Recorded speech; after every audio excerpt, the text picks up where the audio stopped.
Good evening, members and friends of the Northeastern Conference. Happy New Year to each of you. I bring you greetings on behalf of my fellow officers, Dr. Eldine King, Executive Secretary, and Elder Robert Chandler, Treasurer. Today I'm standing in the library of the Brockton Area SDA Academy in Brockton, Massachusetts. It was exactly 100 days ago that the delegates from across New York and the New England states gathered at the Webster Bank Arena in Bridgeport, Connecticut, to receive reports, transact the business of the conference, and elect new leadership. I was elected president. Dr. Eldine King was elected executive secretary, and Elder Robert Chandler was elected treasurer. Together, we have sought the Lord's will through devotion and prayer because we are committed to implement the vision God imparted. With gratitude, we pause to pay tribute to the Atlantic Union President Emeritus, Dr. G. Earl Knight. For nearly 50 years, he served with unyielding commitment and gave stellar ministerial service to the cause of Christ. Skillfully chairing our last session, he ensured the process was bathed in prayer, thus instilling confidence that the Spirit of God was present. We left that session inspired and motivated to do the work of kingdom building. Over the last 100 days, the Union administration has actively sustained its support and allegiance to the advancement of the Northeastern Conference. We have also witnessed the hand of God in the appointment of Dr. Pierre Amelet as the new president of the Atlantic Union.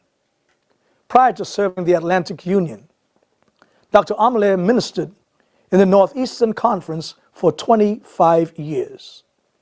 As a son of Northeastern, we are delighted that God chose him for this season. Facing diverse needs and challenges, we unite with our sister conferences in prayerful support, anticipating synergy and explosive growth. Our Constitution and bylaws require reports be shared every 4 years at the constituency meeting.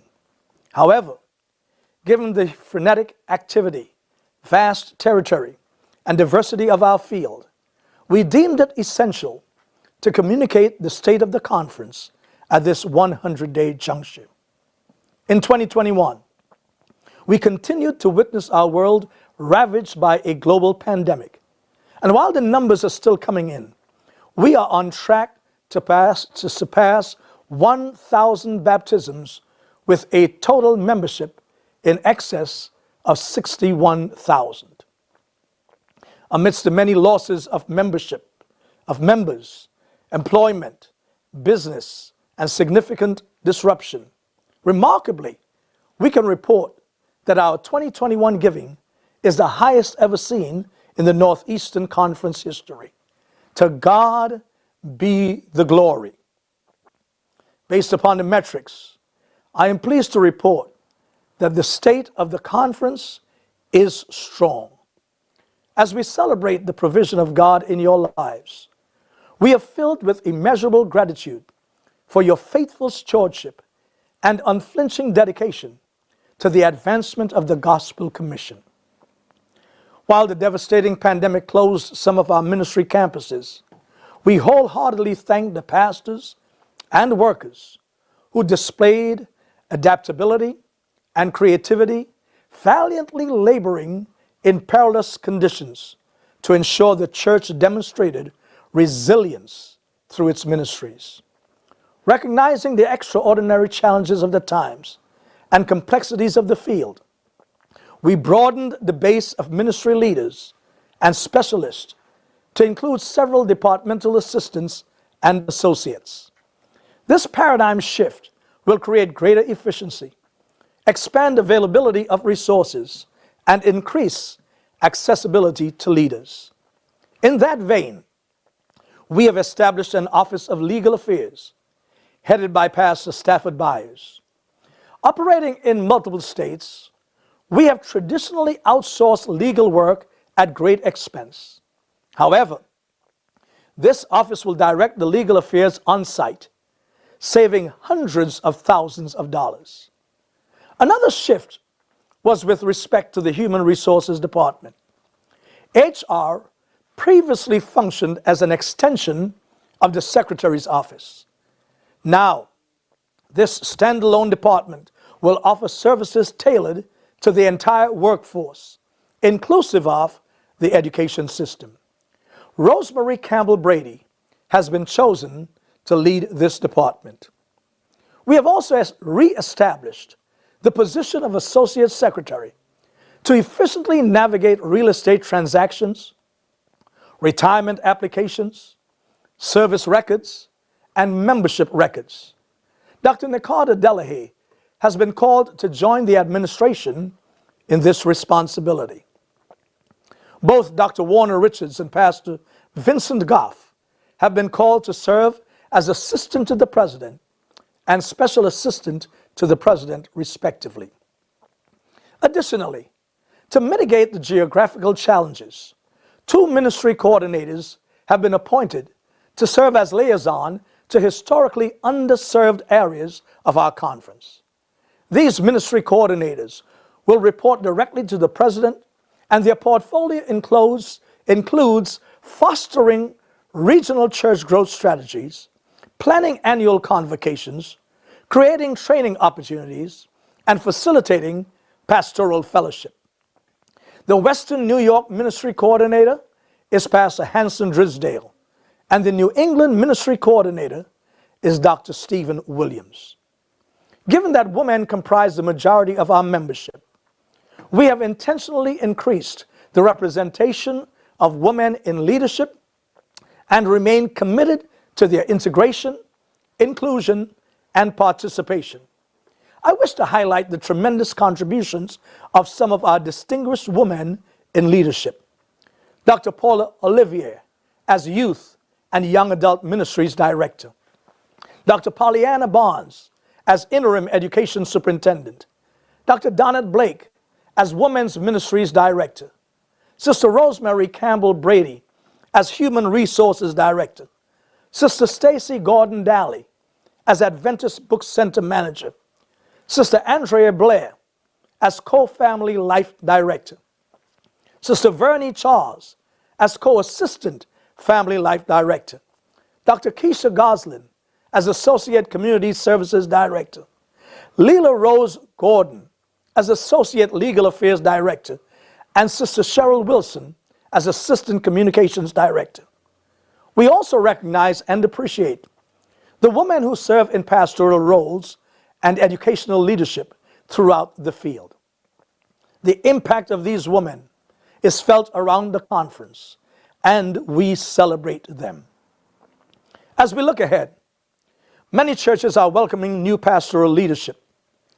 In communicating with these pastors, I sense excitement about new vision, renewed energy, and passion for these assignments. The process of assigning pastors was saturated in prayer, and we believe that God will bring success to each pastorate. Remember that while Paul may plant and Apollos water, ultimately, God brings the increase. We look forward to the safe reopening of all of our churches in accordance with CDC guidelines. This should be done by the end of January. We stand ready to advise and assist as we work with all of our pastors to ensure that this is done. We understand that many individuals will still feel more comfortable worshiping online, and there are those who want to worship in person. Therefore, we encourage, where possible, an online and in-person option to meet the needs of our members across the spectrum. This pandemic has revealed to us the need and usefulness of increased technology. Many of our churches have already invested in equipment for broadcasting their worship services and have successfully established virtual community through social media. We encourage those where the need persists to invest in cameras, microphones, and other broadcasting equipment. This investment is vital to ministry in these times. We consider technology a vital component of any meaningful ministry. Therefore, the conference stands ready to sponsor a website for each church. We want every church to have online giving set up through Adventist Giving. Furthermore, each church and pastor must be enrolled in eAdventist to facilitate the smooth functioning of the conference. We deem the use of technology so important for ministry that at the next executive committee meeting, I will be presenting a virtual church plant for acceptance into the sisterhood of churches. The church is led by Pastor Ivor Mize and has hundreds of members gathered from all over the globe. To our knowledge, this is the first official online church to be formally accepted into the Seventh-day Adventist organization. We are further committed as a conference to synchronize technology with our churches. Therefore, we are developing a media center to provide quality content and resources that may not be readily available at the local level. We recently unveiled our new logo and launched our new user-friendly website. Our conference maintains a robust social media presence. In fact, many of you are viewing this speech via social media. In a few weeks, I look forward to fellowshipping with our youth and youth leaders who will gather in Stamford, Connecticut for our annual Youth Ministries Convention. There, I will lead a workshop and engage with the thoughts of our talented, rising generation. We also anticipate this year's camp meeting, where our speakers include Pastor Deborah Snell, Speaker Director of Breath of Life Ministries, and the world-renowned preacher, Pastor Henry Wright. This spiritual convocation will be in person at Camp Victory Lake in Hyde Park, New York. We have started the planning for this mountaintop experience, and we invite you to plan to join us there. While we continue plans to develop the camp and build the new adult pavilion, the executive committee voted to modernize the existing pavilion. The work is expected to be completed by summer 2022. The committee also voted that once the new pavilion is constructed, the current pavilion will become the youth center. Let this be an added incentive for you to attend this year's camp meeting. Two E's will occupy much of my attention for the balance of the year: education and evangelism. Before the end of next month, we will convene an education symposium where educators, pastors, conference leaders, union leaders, parents, stakeholders, and alumni will meet to discuss investment and structural modifications to ensure the sustainability of Christian education in our territory. We are currently engaged in an intense nationwide search for the next superintendent of our school system. We solicit your prayers in asking God for guidance in this process. I am the product of Christian education, and I remain a firm believer in our schools. Our curriculum is exceptional. The analysis by experts outside our system indicates that our curriculum is comparable or exceeds standards for many public and private schools. We endeavor to live up to the standard of excellence bequeathed to us by the former generation. We will not be comfortable being second best. In order to ensure the long-term viability of our educational offerings, we have difficult decisions to make. A re-envisioning of the delivery of Christian education is paramount, and we must rise to the task while ensuring its ideal. Evangelism remains our lifeblood, lifestyle, and life work. No pandemic can supplant the Great Commission given to the remnant church. Both the North American Division and the Atlantic Union have designated 2022, the year of evangelism. Here in the Northeastern Conference, we embrace this vision and are anticipating an evangelism explosion.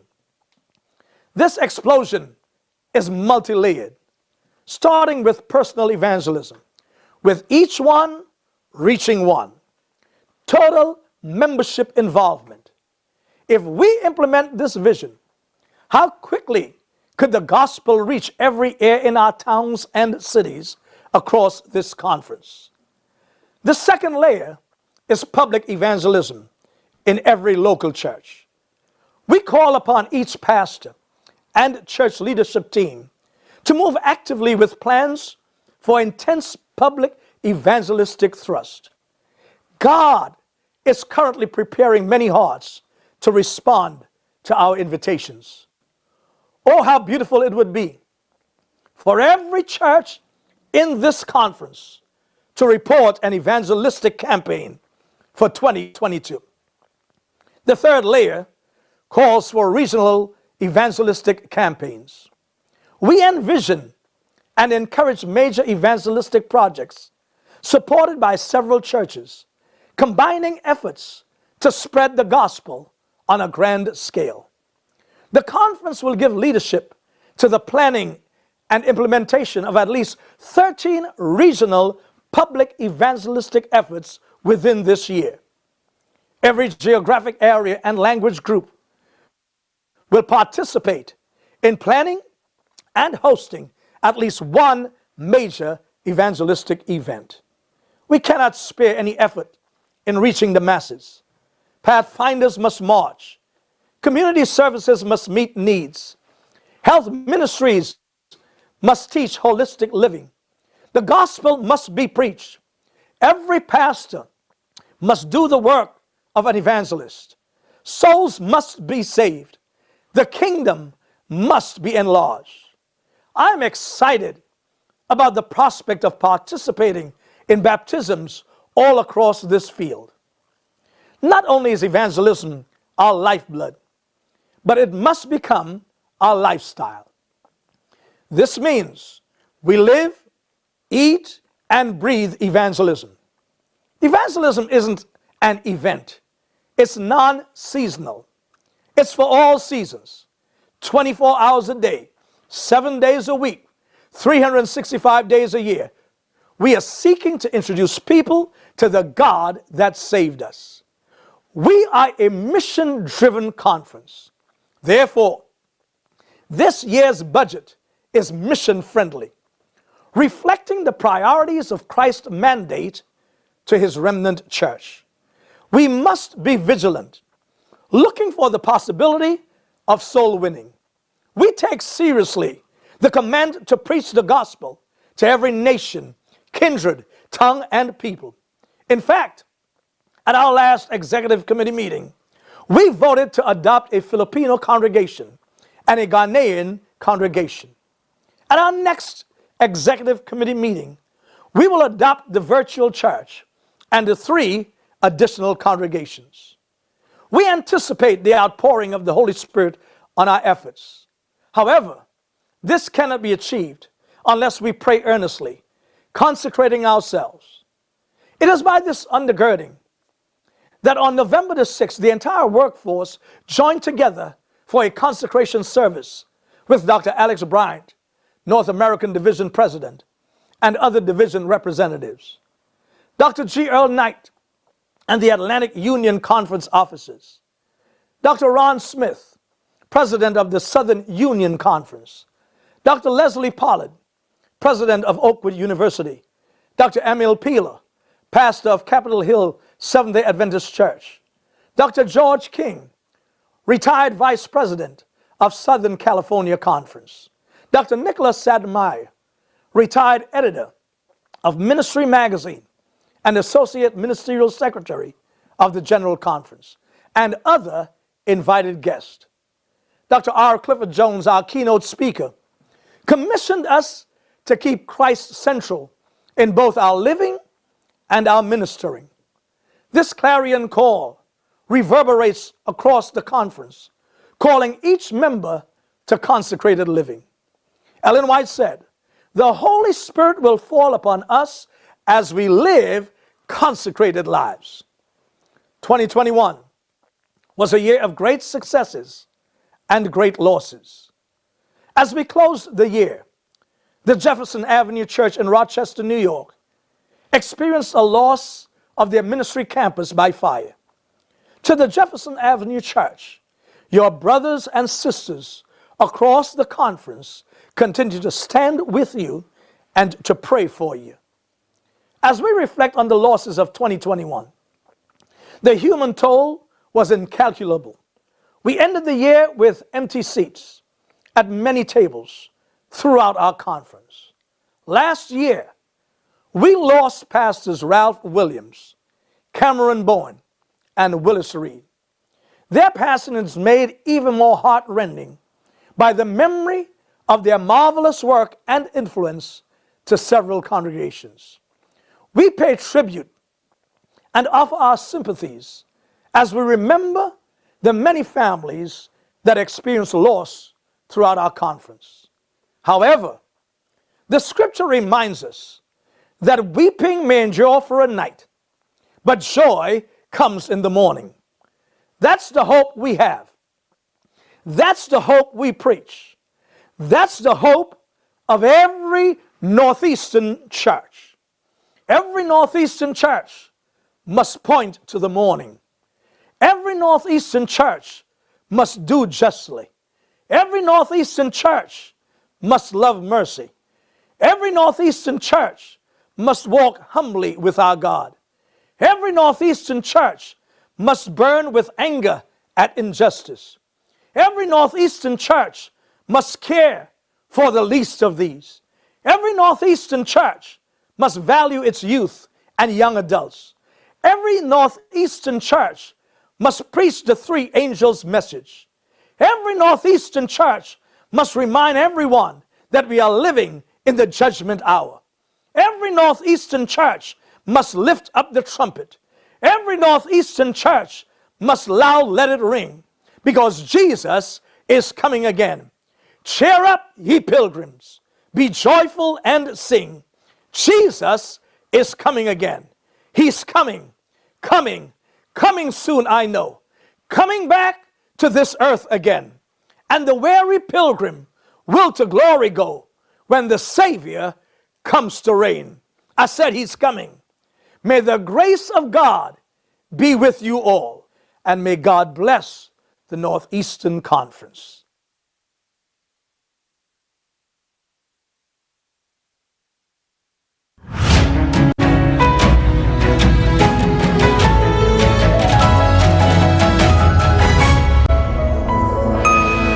Good evening, and welcome to the debut of NEC News. My name is Pastor Dudley Francois, Communication Director for the Northeastern Conference, and you are looking at a quarterly report and production by the Northeastern Conference Communication Department on all things communications and Northeastern. And I have the privilege of sitting down today and interviewing the 10th President of the Northeastern Conference, Dr. Abraham Jules. Dr. Jules, thank you so much for being with us and having this conversation. It's my pleasure. Delighted to be with you. Well, let's get into it. I'm not going to hold any punches. We're going to go right down and do and speak and say something that I think is important to address throughout the conference. And the first thing I'd like to ask you is, it's been 100 days. How do you feel? Well, first of all, I feel humbled by the task that has been laid on me and this responsibility. God is a good God. He has called, and whenever God calls us, his askings are his enablings. So I feel confident that God will continue to lead in my life and in the leadership role in which I'm in. But I'm also very excited. Excited about what's happening with our team, with the progress being made, with the excitement and enthusiasm that has obviously been permeated throughout the conference since September 26th. That brings me a lot of joy. I think if you're going to make any progress in this work, we need to have some enthusiasm. And we sense that among our workers, among the churches, and so I feel good about that. I also feel very blessed blessed to have a team like the team we have. Professionals, people who are committed, people who are easy to work with, and who have the same goal in mind, that of advancing the kingdom of God in this world. So I'm overjoyed by the opportunity to serve. Dr. Jules, why now? It's been 100 days, but you are literally walking in to the presidency during a pandemic, social unrest, a climate that doesn't necessarily breed the success that a lot of people might want to see in leadership. Why? Why now become president? Every challenge is an opportunity to allow God to do some new things. I think the pandemic has certainly helped us and blessed us. Yeah. It has done a lot of damage to us in our churches. We've had many losses. Yeah. But it has also given us an opportunity. I was reflecting on the fact that I've often wondered, how would the gospel be preached in all the world with the limited number of full-time workers we have, and with sometimes the lack of cooperation on the part of many churches? We are in a Laodicean state. How would the gospel go forth? Well, the pandemic taught us that I can stay right in my house and conduct camp meeting in South Africa, and in Zambia, in Trinidad, across the United States. That's an opportunity. The pandemic gave us that, and we are embracing it right now. Even our conference, we're embracing the new reality and the new opportunities for ministry. I have a young lady who called once, and during the pandemic, she said, I was watching you on YouTube, and I want to be a member of your church. I said, where do you live? She says, I live in Miami. I said, well, I have friends in Miami, and there are Seventh-day Adventist churches in Miami. I'll recommend one of those churches to you. I'll have the pastor call you. She said, no, I want to be a member of your church. So from Miami, I took her on profession of faith. She's a member of my church. Wow. She sends tithes and offerings to my church. She tunes in every week Wow. to our services. She calls me so that I can pray with her. The pandemic has caused us much loss, but we have gained along the way. It's amazing. The undeniable truth that's in front of us is COVID-19. Its presence has sort of changed the way in which we live our life. And it doesn't seem like it's going away. So what are your thoughts on how the church and churches within your conference manage or should manage the pandemic that's in front of us? I believe, and this is my firm belief, and I'm convicted by it, and that is that our churches should be open for worship, for in-person worship for those who want to be in church. I also believe that we should have this hybrid form of worship for those who want to stay home, who are not comfortable coming out. But our churches should all be open. We should follow the CDC rules, the local state that you live in, the local government that sets up the protocols for where your church is located. I think we should have our churches open. I've been open since July, and the truth of the matter is society is open. Our malls are open, restaurants are open, ballparks are open. I was at the Mets game the other day with thousands of people there. Listen, we should not come late to the game. We should be up and about and create, as I said, this hybrid form of worship to accommodate all those in our congregations and in our conference. Great. You've accepted the highest form of leadership in a time where people have sort of lost trust in church leadership. There's been scandals, mistakes, terminations over the last couple of years. Is there a way, in your opinion, to fix the reputation of the church, to fix the image of the church? Is there a way that a leader can do what is necessary in the eyes of the public opinion to fix the way people see church? How do you go about doing that? Well, let me say this. Those who have been injured and hurt by the church, church leaders, or even church members, I empathize with you. I think it's unfortunate that the church sometimes inflicts pain on people's lives and abuse people. That has happened. If the truth be told, this is not a new phenomenon. The church is not a perfect place to be. It's not a perfect church. As a matter of fact, Ellen White acknowledges that when she says, the church of God, enfeebled and defective though it be, is the only object on earth on which God bestows his supreme regard. The church has done wrong, and we should never be in defense of wrongdoing. As a matter of fact, those who have perpetrated evil on others or have done wrong should be held to account. Having said that, the church is an imperfect place, and it was always imperfect. It has always been and will always be. There are people who will do things that they shouldn't do, say things they shouldn't say. But I don't think that's a majority problem. I think that is an isolated case. It happens. People have done things they shouldn't do. But we should remember that they are imperfect. It's only when Christ comes and he takes his church and his bride home will the church be a perfect place to be.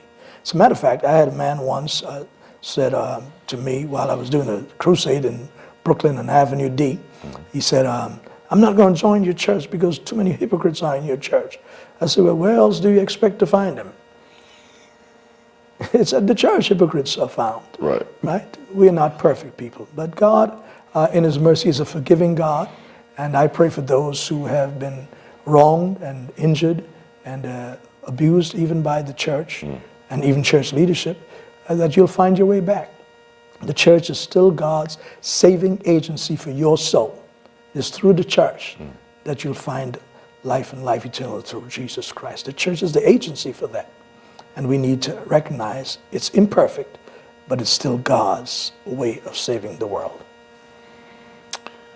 So we're here, Brockton Area School, at the Academy here in the New England area. At the last general session, many delegates expressed concern about the state of enrollment in our schools.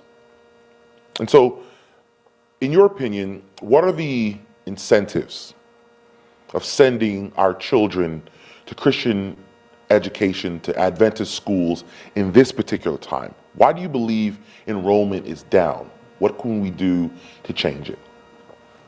First of all, I am a firm believer in Christian education. I'm a product of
perfect.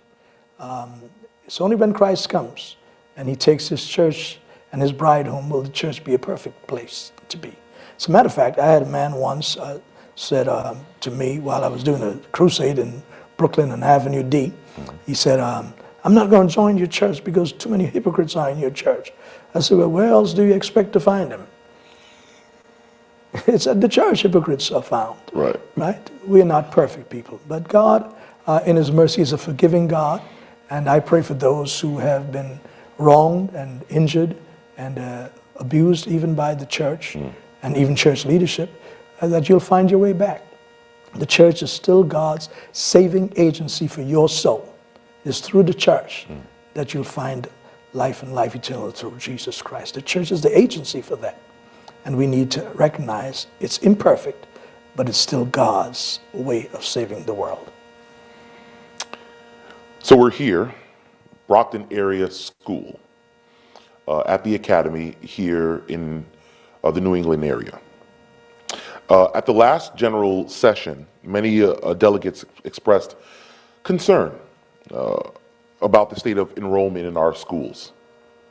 And so, in your opinion, what are the incentives of sending our children to Christian education, to Adventist schools in this particular time? Why do you believe enrollment is down? What can we do to change it? First of all, I am a firm believer in Christian education. I'm a product of Christian education. I believe that God's ideal for the church is that Christian education would last until He comes. So we ought to be doing everything in our power to make certain that we do not abandon the calling of God on our lives to promote Christian education. Having said that, we all recognize that there are major problems facing Christian education, not only in our conference, but in this entire division. Christian education, Seventh-day Adventist Christian education, has taken a huge hit in recent years. Across the division, enrollment is down. I believe that we need to do something to arrest the slide. We need to do something to return us back to better enrollment, to provide a product that would certainly encourage others to send their children there. I also recognize, and all of the research and analysis have proven that the Seventh-day Adventist message, the curriculum, is one that is superior in many ways to what is offered in other Christian schools or even in secular schools. That is a fact. I believe that if we were to come together, and I have established that we will have a symposium where we'll bring all of the educators in our conference and pastors and leaders of our conference and union and parents, bring us together. We'll come together. We'll talk about the challenges that are facing us. We'll talk about solutions. I certainly don't have all the answers. I will certainly listen to people and see how we can make our schools better, increase our enrollment, get our pastors preaching on Christian education again, and having our children taught of the Lord.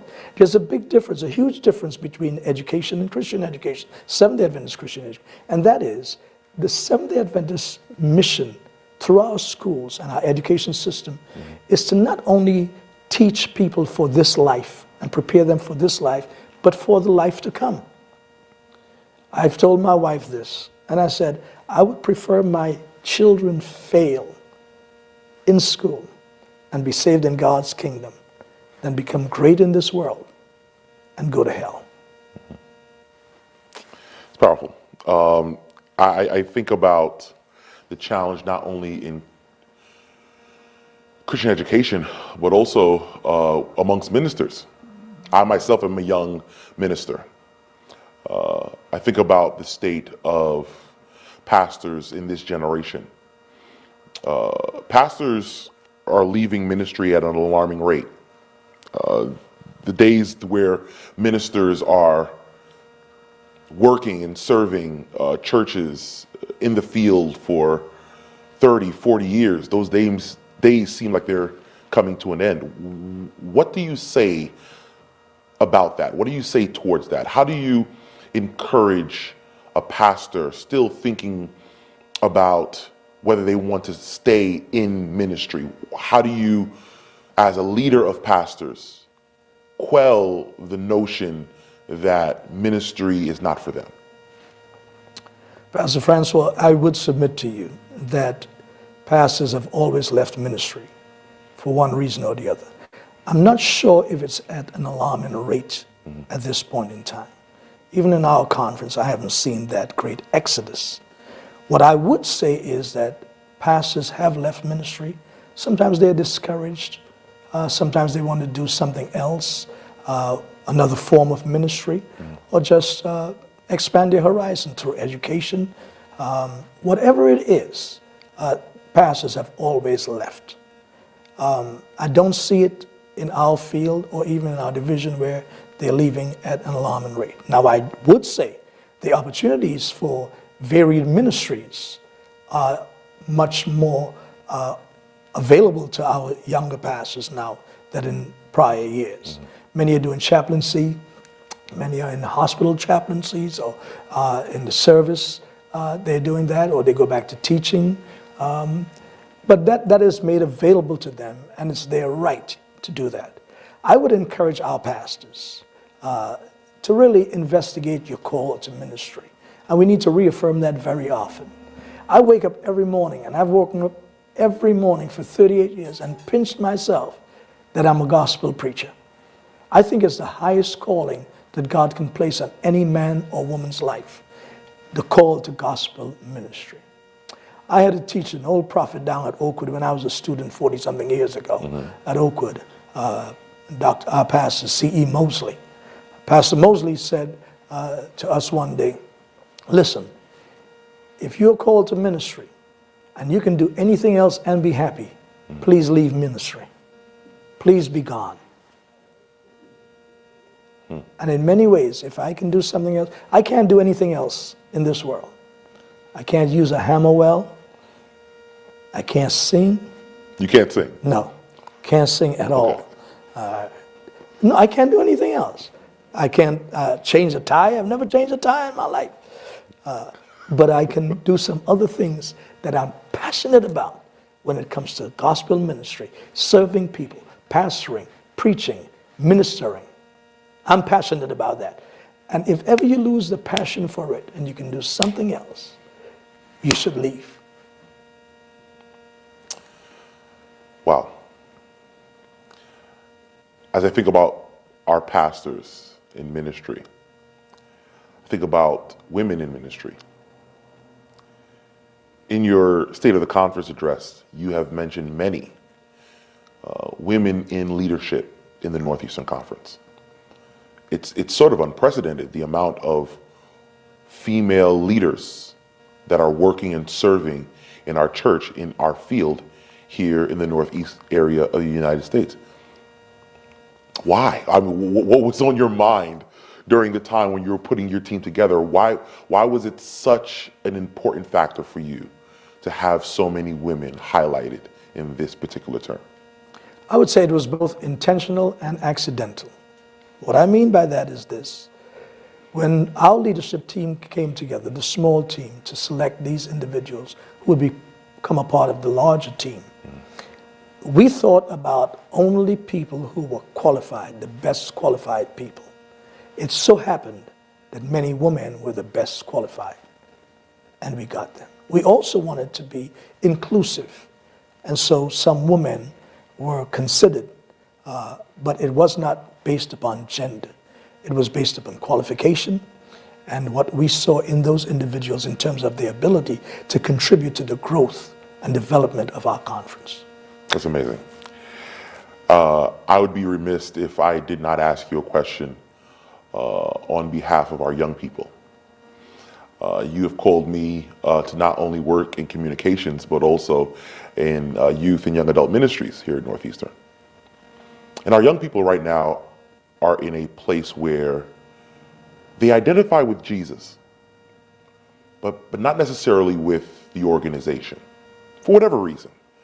Young people have sort of used the time during the pandemic to sort of take themselves out of the responsibility of being an Adventist. They associate themselves with being Christian. I mean, they watch sermons online, clips, and different ministry-related content. But when it's being associated with the church, there's sort of a hesitancy with this new generation of young people. What do you say to your young people in the Northeastern Conference in a time where I feel like I'm a Christian, but I don't necessarily feel I need to be Adventist? What do you say to your young people to let them know about why it's important to be Adventist in this time? First of all, I'm very encouraged that they are Christians. I think our first calling in this world is to be a follower of Christ. But it's also equally important to be a Seventh-day Adventist Christian. We are living in the last days of Earth's history. And those of us who have studied the prophecies know that to just be a nominal Christian is not enough. When Jesus comes, he's coming for a faithful people, those who would have kept all of the commandments of God. The Seventh-day Adventist Church is uniquely placed in this world at this particular time in history to give a special message to the world, to call men and women out of Babylon, to remind men and women about God's claims upon their lives regarding the 10 Commandments, including the 4th commandment. The Seventh-day Adventist Church has a special message regarding the sanctuary service, the ministry of Christ in the heavenly sanctuary. These are unique teachings of the Adventist Church, and they have a lot to do with our eschatology. It has a whole lot to do with us in these last days of Earth's history. I think we want to applaud our young people for loving Christ and wanting to be like him, but we need to help them understand the uniqueness of the Seventh-day Adventist Church and its unique position in time, in this world, as we approach the second coming of Christ. Dr. Jules, it's been a pleasure to sit with you. You have a unique and a very challenging and a very exciting opportunity to shape and reshape the face of ministry in the Northeastern Conference. And I'm really excited to be a part of this great ship. If there's one thing you'd ask your members, your constituents, to pray for you for, what would it be? I would ask them to pray for God's wisdom to be mine, and that I would have the heart of a pastor as an administrator. Thank you very much. And so today it ends our first episode of NEC News, and we thank you so much for tuning in. On behalf of Dr. Jules and myself, this is Pastor Dudley Francois signing off Northeastern Conference Communication Team 2022. God bless you real good. Have a wonderful evening. You're a bad boy, Dudley. It was great. You did a great job.